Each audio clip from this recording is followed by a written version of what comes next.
আপনি মোবাইলে যখন একটা ছবি বানান, মজা করে কাউকে এআই দিয়ে ফ্যান্টাসি দুনিয়ার কোনো কিছু দেখান, তখন কি বুঝতে পারেন এর জন্য অন্য প্রান্তে কতটুকু শক্তি খরচ হচ্ছে?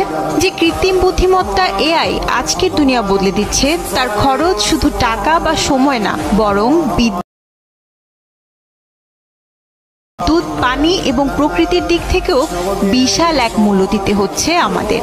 সমস্যা হলো আমরা অনেকেই জানি না, বুঝিও না যে এই চমকপ্রদ প্রযুক্তি পৃথিবীর পিঠে কতটা ভার ফেলে দিচ্ছে। আপনি টিকটকে একটা এআই ফিল্টার চালালেন, মজা করেই করলেন, কিন্তু সেই ফিল্টার চালাতে ভিডিও গেল 1000 মাইল দূরের সার্ভারে। সেখানে এআই প্রক্রিয়া চালিয়ে রিটার্ন হলো নতুন ভার্সন। এই কয়েক সেকেন্ডের মজা নিতে গিয়ে আপনি জানতেও পারলেন না সেই সার্ভারে হয়তো কয়েক লিটার পানি বাষ্পে পরিণত হয়ে উবে গেছে। যখন একটা এআই ছবি বানানো হয়, সেটা হয়তো এক ক্লিকে শেষ, কিন্তু সেই ক্লিকের পেছনে কাজ করে হাজার হাজার কিলোমিটার দূরের বিশাল ডেটা সেন্টার, যেখানে প্রতি সেকেন্ডে গুনগুন করে চলে হাজার হাজার প্রসেসর, যাদের কাজ আপনার কমান্ড বুঝে বিশাল এই পরিকল্পনার জগৎ সৃষ্টি করা।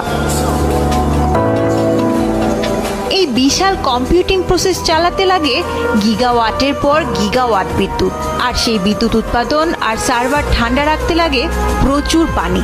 আপনি হয়তো অবাক হবেন, চ্যাটজিপিটির মতো একটি বড় মডেল ট্রেনিংয়ে গড়ে ঘন্টায় প্রায় 1287 মেগাওয়াট বিদ্যুৎ লাগে, যা দিয়ে বাংলাদেশের 40,000 গ্রামীণ পরিবার একদিন চলতে পারত।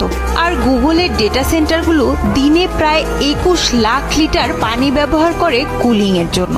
এটা প্রায় 4200 মানুষের একদিনের পানির সমান।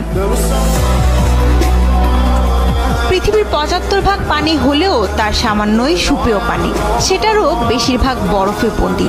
সহজ কথায় পৃথিবীর মোট পানির মাত্র 0.5% আমাদের ব্যবহারের জন্য সহজলভ্য।